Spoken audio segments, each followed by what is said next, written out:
Oke guys, balik lagi di Papio Channel. Semoga suaranya kedengeran ya karena lagi hujan. Ini adalah Baseus Car Jumper. Nah, ini jadi jumper untuk aki mobil ataupun mungkin motor yang soak. Penting banget ini teman-teman, karena kalau kita nggak punya ini ya kita susah nanti mau starter mobil kalau misalnya akinya soak. Mau nyari mobil jumper kan juga susah ya, karena mau nyari mobilnya dulu buat di jumper ya susah juga lah. Ini yang solusi paling simple. Di sini kita lihat spesifikasinya, Baseus Car Jump Starter ya. Jadi bukan untuk ngecas aki, tapi hanya untuk ngebantu jumper untuk starter aja. Kapasitasnya 8.000 ya. Mungkin kalian pikir wah kecil banget ya 8.000, sedangkan power bank aja itu bisa sampai 20.000, minimal 10.000. Ini cuma 8.000. Ya karena memang gunanya bukan untuk power bank HP, karena kalau jadi power bank HP ini juga terlalu besar. Gunanya hanya untuk ngejumper aki. Walaupun dia bisa juga untuk ngecas HP. Output kapasitasnya bisa 4900 mAh, inputnya 5 volt 2,1 ampere. Jadi cuma sekitar 10 watt doang teman-teman, sekitar 10 ya 10,5 watt untuk ngecasnya. Untuk outputnya itu 5 volt 2, ampere. Jadi sekitar berapa tuh? 10 12 amperan ya. Nanti kita tes bisa fast charging atau enggak di HP. Untuk startup voltage itu bisa 12 volt, bener ini karena memang baterai mobil itu 12 volt. Kalau truk itu 24 volt, jadi nggak bisa kalau truk, hanya untuk passenger car atau mobil penumpang yang akinya 12 volt. Untuk ampere bisa sampai 400 ampere. Tertingginya bisa sampai 800 ampere. Jadi ini cocok untuk jumper ya. Ukurannya 160 kali 85 kali 28 mm dengan berat 372 gram. Cocok untuk kendaraan bermesin bensin nih, gasoline vehicles. Jadi cuman untuk mobil bensin teman-teman. Kalau mobil diesel ya beda lagi serinya. Dengan kapasitas di bawah 4000 cc. Jadi kalau 4000 cc ke atas nggak bisa. Oh, atau diesel bisa juga. Dengan kapasitas di bawah 2500 cc. Jadi kayak Innova itu 2400 cc diesel itu bisa teman-teman pakai ini. Sorry guys, jadi bisa untuk bensin dan diesel. Kita coba buka. Oh, ini disegel ya, masih segelan. Tapi jangan terlalu dekat sayang, nanti kena ini. Ini masih segel.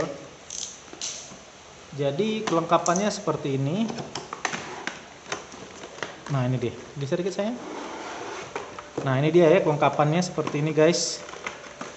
Kita buka dulu. Sayangnya dia nggak ada poketnya ya, nggak ada wadahnya, jadi begini aja udah tergeletak. Ini ada stiker sama instruction, ada garansi segala macem. Instructionnya dalam bahasa Cina dan bahasa Inggris.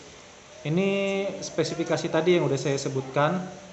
Jadi ada jump starternya, user manual, ada klemnya untuk ke aki, ada charging cable. Nah sayang udah, ada kartu garansi. Nah ini untuk power button segala macam ya. Nah ini dia. Ini instruksi cara, nanti saya jelaskan. Nanti saya baca dulu, nanti baru saya jelaskan ke teman-teman semua. Ada lampunya. Ini untuk alatnya, ini yang untuk nancep ke akinya nanti teman-teman ya. Ada merah, ini untuk positif, hitam untuk negatif. Nah ini kan nggak cocok banget nih kalau untuk dibawa jadi power bank HP ya, jelas nggak cocok, terlalu besar teman-teman. Kita lihat ini nggak ada indikatornya ya. Iya nggak ada indikatornya loh ini. Bingung juga indikatornya yang mana ya.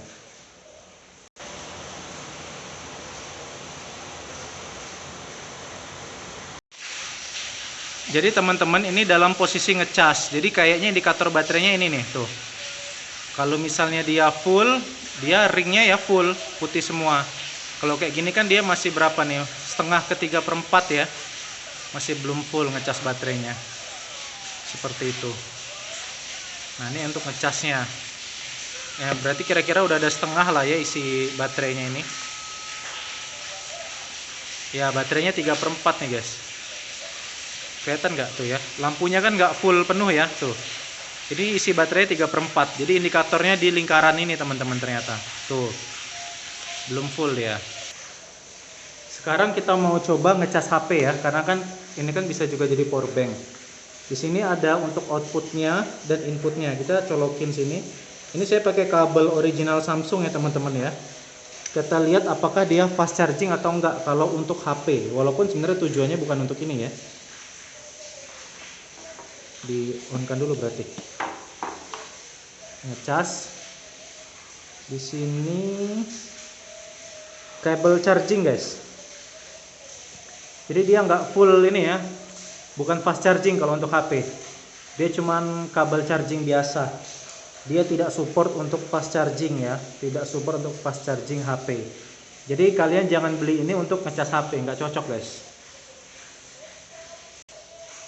Nah sekarang bagaimana cara penggunaannya untuk jumper aki ya. Jadi kebetulan mobilnya nggak ada yang aki soak sih, kita praktekin aja berdasarkan buku petunjuk nih ya. Saya bacakan yang buku petunjuk ini. Jadi caranya itu kita pasang dulu alat klem ini ke sini guys. Nih sudah ada lubangnya. Di sini kalian nggak bakal kebalik ya, karena di sini yang bulat, ini yang agak kotak, jadi nggak mungkin kebalik guys. Terus langsung kita tancapkan, tancapkannya bener-bener ya, ditekan betul sampai dia masuk banget nih guys. Nih sampai masuk banget, jangan longgar. Nanti dia akan kedip-kedip seperti ini. Ini tandanya dia udah siap. Jadi kita nggak perlu pencet lagi. Ya mau pencet boleh, nggak dipencet juga nggak apa-apa. Tapi yang jelas kalau di buku petunjuk itu nggak usah dipencet, udah bisa. Baru kita tancapkan yang merah ke positif aki, yang hitam ke negatif aki. Sampai dia blinkingnya stop, kedip-kedipnya stop, baru kita start mobilnya teman-teman. Setelah mobilnya start, itu kita harus langsung cabut. Harus langsung cabut klepnya ini dari aki. Kita dikasih jatah kurang lebih 30 second ya, 30 detik kalau dari review-review orang. Tapi kalau di buku petunjuk gak dijelaskan berapa lama kita harus cabut setelah mobil hidup. Cuman disebut remove the start up power immediately after starting the car. Jadi harus langsung dicabut powernya ini, power bank ini setelah starting mobil gitu ya. Jadi harus langsung dicabut. Idealnya 2 orang, ada yang standby di kap mesin, di aki megang alat, ada yang hidupin mobil. Nah di sini ada tombol kecil teman-teman. Tombol kecil ini adalah force start button nih ya, kalau ada tulisannya. Force start button gunanya untuk aki yang sudah lemah banget. Jadi kalau akinya masih ada daya dikit, dia langsung guys, langsung kita tancapkan. Tapi kalau akinya sudah soak banget, dayanya udah kosong banget, itu kita harus pencet. Susah lagi pencetnya. Kita pencet sampai dia blinkingnya stop. Baru kita tancapkan ke akinya. Itu kalau akinya udah soak banget ya. Jadi ini tidak harus dilakukan. Gitu teman-teman. Baru kita starter ya. Itu kalau akinya udah soak banget teman-teman. Kalau nggak soak, kalau soaknya belum soak banget ya cukup tancapkan. Nyala kan, kedip, tancap. Setelah ditancap nanti dia langsung hijau. Baru kita starter, kita cabut. Nah gitu teman-teman ya. Jadi tergantung kondisi akinya. Jadi cuman gini doang nih. Terus kita seal tutup lagi, ada karetnya nih. Tuh. Nah, di sini juga ada untuk lampu senter. Caranya kita tahan 3 detik. Dia akan nyala senter tuh guys. 2 gini. Ini elegan ya lampu senternya. Kalau short press masuk ke SOS mode. Kedip-kedip dia, kedip-kedip SOS. Tuh ya, SOS. Begini. Kalau kita pencet sekali lagi, kedip-kedip dia. Flash mode. Tuh. Kalau kita pencet lagi, dia mati. Jadi untuk ngidupin pertama kali kita tahan 3 detik. Nah, lama tahan ya. Center utuh. Pencet sekali lagi dia SOS. Kalau kita pencet sekali lagi dia blinking, kedip-kedip. Kalau kita pencet lagi dia mati. Kalau kita pencet biasa, pencet sedikit. Ini indikator baterai ini, tinggal 3/4 nih ya. Kan kelihatan nih, nggak full lingkaran putihnya. 3/4. Oke.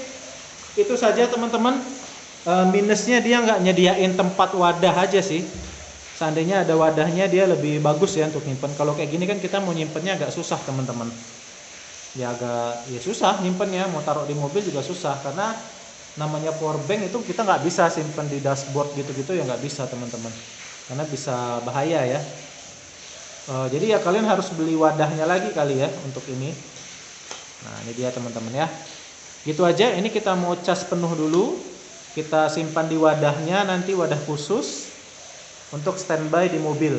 Jadi selain membantu mobil kita, ini juga bisa untuk membantu mobil orang lain teman-teman. Jadi nggak perlu pakai jumper mobil-mobil orang tuh nggak perlu. Gitu aja teman-teman ya, semoga bisa bermanfaat buat kalian semua. Terima kasih. Oh iya, mungkin ada yang nanya ya, gimana kalau misalnya nggak sengaja kebalik, yang negatifnya di positif, yang positifnya di negatif gitu ya. Nggak masalah teman-teman, karena dia sudah ada fitur anti konsletnya. Ya, tapi jangan disengaja juga ya teman-teman ya. Tuh. Nah, di sini juga ada peringatan, terus saya jelaskan juga, bahwa untuk ngejumper itu minimal dayanya 50% teman-teman. Ya. Jangan gunakan jump starter ketika kapasitas baterainya kurang dari 50%. Nah, itu dia teman-teman. 50% ya minimal. Yang tadi kan sekitar 75 lah ya, karena 3/4 lingkaran tadi. Pastikan juga EC5 plug. EC5 plug tuh yang ini. Itu masuk dengan sempurna, inserted ke dalam jumping portnya dengan bagus. Jangan sampai longgar tadi ya. Terus jangan pakai jump starter dengan frekuensi yang tinggi. Jadi antara mobil satu atau starter satu ke starter lain itu minimal 30 detik teman-teman. Jadi misalnya ada dua mobil nih, dua mobil jumper tek langsung jumper ke mobil lain. Atau misalnya jumper yang pertama gagal langsung jumper lagi itu nggak boleh. Harus dikasih interval 30 detik teman-teman antara jumper satu dengan jumper yang lain. Terus harus langsung disconnect baterai klemnya ini harus dicabut dari jump starter secepat mungkin setelah starter dilakukan. Jadi setelah starter jereng itu langsung harus dicabut gitu ya teman-teman ya. Jangan ditinggal lama. Nanti arusnya balik soalnya. Kalau mobilnya nggak bisa di starter, harus dilihat apakah klemnya ini betul-betul terkoneksi. Bersihkan juga kar baterai, kepala baterainya itu ya, polnya itu atau kutub baterainya itu harus dibersihkan juga teman-teman. Jangan sampai kotor atau ada karat di permukaannya gitu teman-teman. Terus ulangi ketika permukaan akinya itu sudah bersih. Kalau misalnya udah dicoba sampai 3 kali masih gagal, stop starting your car. Nah, harus diberhentikan kita starter. Jangan dicoba lebih dari 3 kali. Jadi kalau udah 3 kali gagal jangan dicoba lagi karena nanti produknya bisa rusak. Nah, note for start function. Dia punya short circuit protection, jadi ada proteksi arus pendeknya. Will be disabled when using the force start function. Oh, jadi kalau kita pakai normal, dia tuh ada proteksi short circuitnya teman-teman, anti konslet. Tapi kalau kita paksakan pakai ini tadi, kalau misalnya dia ini ya, force start button nih. Kalau misalnya kondisi akinya udah drop banget kan kita pencet ini nih sampai dia hijau. Itu proteksi short circuitnya itu bakalan mati teman-teman. Jadi pastikan make sure that the black clamp and the red clamp are connected correctly before using this mode. Jadi kalau kita pakai force start button ini, pastikan ini nggak kebalik ya antara positif dan negatifnya. Tapi kalau kita nggak pakai ini, dia bisa proteksi teman-teman antara positif negatif. Kalau kebalik nggak apa-apa ya. Tapi ya kebangetan juga kalau kalian sampai salah nyucukin item merahnya ini guys. Oke, itu aja ya. Semoga bisa bermanfaat buat kalian semua.